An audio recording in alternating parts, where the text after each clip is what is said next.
చేసుకోండి. ఇక హైదరాబాద్లోని కూకట్పల్లిలో ఒక తల్లి తర్వాత ఇద్దరు బిడ్డలు కూడా ఉన్నారు. వాళ్ళకు ఒక బిల్డింగ్ ఉంది.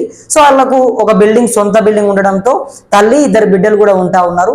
అయితే ముగ్గురు ఉంటున్నటువంటి నేపథ్యంలో వాళ్ళకి కింద ఒకటి షాప్ ఉంది. ఆ షాప్ కి టూలెట్ బోర్డు పెట్టడంతో మరి టూలెట్ బోర్డు పెట్టారా లేకపోతే ఈ నవాజ్ అనేటటువంటి వ్యక్తి వాళ్ళ దగ్గరికి వెళ్ళి సంప్రదించే ప్రయత్నం చేశాడో తెలియదు, కానీ మొత్తానికైతే వాళ్ళ దగ్గరికి వెళ్ళాడు. సో అమ్మాయిని సంప్రదించే ప్రయత్నం చేశాడు, వాళ్ళని కలిశాడు.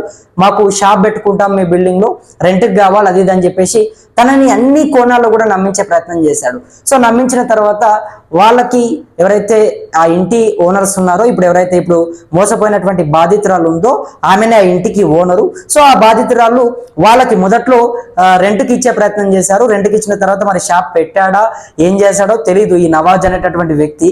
సో తర్వాత ఆ రెంట్ నుంచి కాస్త వీళ్ళు ఒక స్నేహపూర్వకంగా మాట్లాడడము, మంచిగా ఆఫీస్ దగ్గరికి వెళ్ళడం కానీ, అమ్మాయి చుట్టూ తిరగడం కానీ, అమ్మాయిని పదే పదే పలకరించడం కానీ, అమ్మాయిని పదే పదే మాట్లాడడం కానీ, ఇటువంటివన్నీ కూడా చేసి ఒక ఫ్రెండ్స్ బాండింగ్ ని ఆ మధ్యలో క్రియేట్ చేసే ప్రయత్నం చేశాడు. సో అమ్మాయి కాస్త కాస్త కాస్త కాస్త చిన్నగా ట్రాప్ చేస్తూ చివరిగా ఫ్రెండ్ కాస్త స్నేహం కాస్త ప్రేమగా మారింది. మొత్తం ఇక నేను మిమ్మల్ని ప్రేమిస్తా ఉన్నాను, ఇక మీరు లేకపోతే నేను లేను, నేను మొత్తం కూడా మీకోసం నవాజ్ కాస్త తన పేరు కూడా నవాజ్ అని ఉంది, నవాజ్ కాస్త నవదుర్గగా పేరు మార్చుకున్నాడట. అదొక సర్టిఫికేట్ కూడా అమ్మాయికి చూపించే ప్రయత్నం చేశాడట. నీ కోసం నేను మతం కూడా మారాను అని చెప్పేసి అమ్మాయి కూడా చెప్పాడట.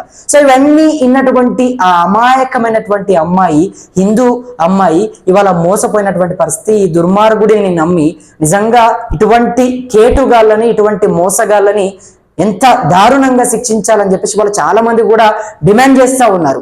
సో ఇప్పుడు అక్కడ ఎవరైతే బాధితురాలు నేను చెప్తున్నటువంటి ఆమె ఉందో తనని నమ్మించాడు. తర్వాత అక్కడ మొదట్లో రెంట్కి వెళ్ళే ప్రయత్నం చేశాడు. రెంట్ నుంచి స్నేహం ఏర్పడింది, స్నేహం కాస్త మళ్ళీ ప్రేమగా మారింది.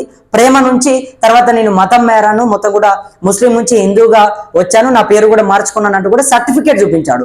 అమ్మాయికే కాకుండా అమ్మాయి తల్లిదండ్రులు ఎవరైతే, అమ్మాయికి తండ్రి లేడు కానీ తల్లికి చూపించే ప్రయత్నం చేశాడు. సో మొత్తానికైతే అనుకున్నది అనుకున్నట్టుగా తను వేసినటువంటి స్కెచ్ ప్రకారంగానే ప్రతి క్షణం కూడా కొనసాగింది. అన్నీ కూడా ఆయన అనుకున్నట్టే జరిగాయి. అమ్మాయిని నమ్మించాడు, అమ్మాయి తల్లిని నమ్మించాడు, వాళ్ళకు సర్టిఫికేట్ చూపించాడు, నేను పెళ్లి చేసుకుంటానని చెప్పాడు.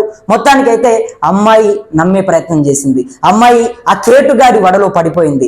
ఇటువంటి వార్తలు విన్నప్పుడు నిజంగా చాలా మంది హిందూ అమ్మాయిలు కూడా ట్రాప్కి గురైతా ఉన్నారు. ట్రాప్కి గురైపోయి ఇటువంటి అంశాలు ఇప్పుడు మేము ఏం చేయాలి, మమ్మల్ని మోసం చేశారని చెప్పి తెరపైకి వచ్చి వాళ్ళు